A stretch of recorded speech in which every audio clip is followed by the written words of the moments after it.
साहब ने नाचा, साहब ने कूदा, साथ में बजरंग बली का नाम।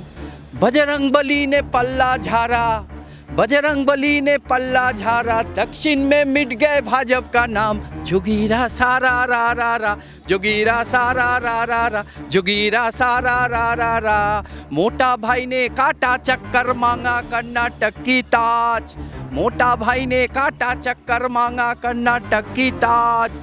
कर्नाटक की जनता दिया कांग्रेस का साथ। जोगीरा डिग्री चोरी किया, तो सवाल खड़े भी हुआ। आपको भी मालूम है, कोई मतलब आनंद फनन में डिग्री लाया गया।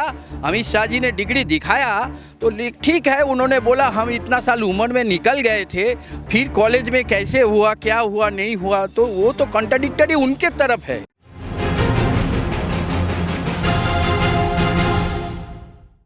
दिल्ली झारखंड में हुआ है, हम कह सकते हैं आज। लेकिन पहले सर आपका नाम जानेंगे, क्या नाम है? मैं अबू शर्मा।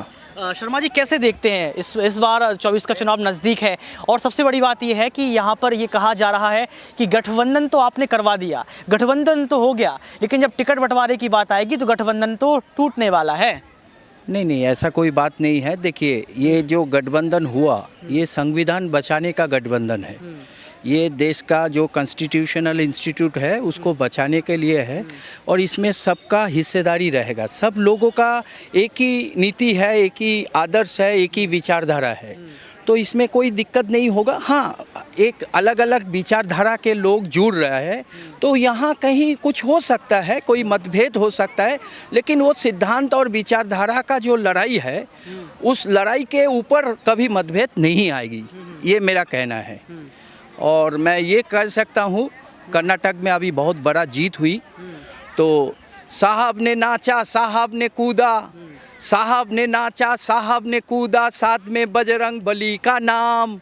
बजरंग बली ने पल्ला झाड़ा, बजरंग बली ने पल्ला झाड़ा, दक्षिण में मिट गए भाजपा का नाम। जोगीरा सारा रा रा रा, जोगीरा सारा रा रा रा, जोगीरा सारा रा रा रा।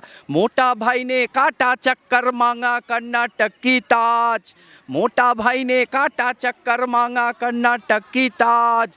कर्नाटक की जनता दिया कांग्रेस का साथ। जोगीरा सारा रा रा रा। हम जो ये खुशी का माहौल में है ना, ये जो हंस रहा है, गाना गा रहे हैं, 24 में भी हम यही गाना आप लोगों को सुनाऊंगा। लेकिन एक सवाल मेरा आपसे ये रहेगा कि राजनीति में राम हनुमान को लाना क्या ठीक है?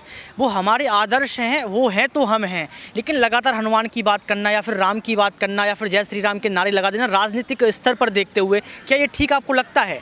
कभी नहीं। राजनीति में विकास की बात होना चाहिए, जनता का मुद्दा का बात होना चाहिए, लेकिन ये भाजपा का जो है, पिछले 9 साल का आप कार्यकाल देखिए, यहाँ एक भी बड़ा इंडस्ट्री नहीं आया। सिर्फ क्या किया, कुछ शहर का नाम बदल दिया, कोई नाम बदल दिया, कहीं पर कुछ इमारत बना दिया, कहीं राम मंदिर तो आ रहा है ना, वो तो कोर्ट का ऑर्डर में आ रहा है, वो तो कोर्ट का ऑर्डर में आ रहा है, वो कोर्ट का फैसला है, कोर्ट का ऑर्डर में आ रहा है, और हम लोग भी इस फैसले को स्वागत करते हैं, क्योंकि कांग्रेस एक ऐसा राजनीतिक दल है, वो हमेशा संविधान और कोर्ट को सम्मान। बीजेपी का मुद्दा तो है राम मंदिर। नहीं, आपको जानकारी नहीं होगा। लगातार देखा जाए तो मंदिर आने वाला है, राम आने वाले, जो राम को लाए हैं हम उनको लेकर आएंगे, आपने सब कुछ सुना होगा। टोपी वाला भी सर झुकाकर जय श्री राम बोलेगा, ये सुनते तो हैं आप। ये राम मंदिर का मुद्दा अगर इस बीजेपी में 24 में लेके जाए तो बीजेपी का जो भी उम्मीद है वो 100 के नीचे आ जाएगा, जो भी उम्मीद है। अभी हाल ही में एक मीटिंग हुआ था, जो उस मीटिंग में मैं तो नहीं था, लेकिन कुछ पत्रकार, आप जैसे पत्रकार बता रहे, सांसदों का मीटिंग में प्रधानमंत्री जी कहा जो राम मंदिर का बात को नहीं उठाने का, ये कुछ पत्रकारों ने बताया, मैं तो सच झूठ पता नहीं है, लेकिन राम मंदिर का बात उठाने के लिए मना किया प्रधानमंत्री जी ने। क्यों मना किया? क्योंकि वो जानते हैं जो अगर राम मंदिर को वो सामने लाएंगे तो उसको ये पता चलेगा जो हम राम मंदिर के नाम पे ही है और कोई काम नहीं किया। तो ये जनता के सामने साबित हो जाएगा, इसलिए उन्होंने कहा, प्रधानमंत्री जी ने कहा। राहुल गांधी ही क्यों? राहुल गांधी को ही प्रधानमंत्री के रूप में लोग देखना क्यों चाहते हैं? बड़े बड़े चेहरे अभी भी हैं, सोनिया गांधी की बात कर लो, मल्लिकार्जुन खड़गे की बात कर लो, शशि जी भी हैं, तमाम और भी नेता हैं, या फिर विपक्षी पार्टियों की बात कर लो, उसमें भी बड़े बड़े चेहरे हैं। लेकिन जहाँ देखो राहुल गूंज रहा है, अध्यक्ष भी नहीं है, अभी संसद की सदस्यता भी चली गई थी। राहुल गांधी को कैसे आप लोग रिप्रेजेंट करना चाहते हैं और प्रधानमंत्री के रूप में देखना चाहते हैं? नहीं, देखिए, अगर कोई व्यक्ति 25 किलोमीटर पर डे 6000 किलोमीटर वो चल रहा है, ठीक है, चलने से हम उसका काबिलियत पारदर्शिता के बात में नहीं जा रहे, जो चल रहा है।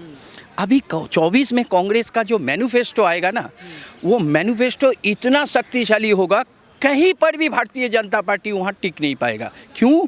क्योंकि पहले जो मैनिफेस्टो होता था, कोई कंपनी जाता था, पार्टी का लीडरशिप जाता था, वो जाके एक मैनिफेस्टो तैयार करता। अभी राहुल गांधी के साथ ये भारत जोड़ो यात्रा में जो संबंध हुआ, डायरेक्ट राहुल गांधी के साथ संबंध हुआ जनता का, वही हमारा मैनिफेस्टो में झलकेगा।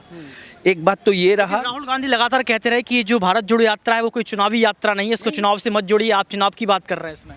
नहीं, कोई चुनावी यात्रा नहीं है, वो एकदम निष्पक्ष यात्रा है, उसके साथ राजनीति का कोई संबंध नहीं है। लेकिन आपने जो कहा, अगर मान लीजिए कांग्रेस पार्टी में पूरा देश भर से या देश में राहुल गांधी को चाहे और काबिलियत पारदर्शिता, हमको लगता है राहुल गांधी कभी कोई डिग्री वगैरह कोई चुरा के नहीं लाया, वो जो है वही है। मोदी जी लाए हैं क्या? नहीं, हम ये नहीं कह रहे, अफवाह घूमते हैं बाजार में, जो डिग्री चोरी किया उस पर सवाल खड़े भी हुआ, आपको भी मालूम है, कोई मतलब आनंद फनन में डिग्री लाया गया, अमित शाह जी ने डिग्री दिखाया, तो ठीक है, उन्होंने बोला हम इतना साल उम्र में निकल गए थे, फिर कॉलेज में कैसे हुआ, क्या हुआ, नहीं हुआ, तो वो तो कॉन्ट्राडिक्टरी उनके तरफ है, वो तो हमारे तरफ नहीं है, वो कॉन्ट्राडिक्टरी उनके तरफ है।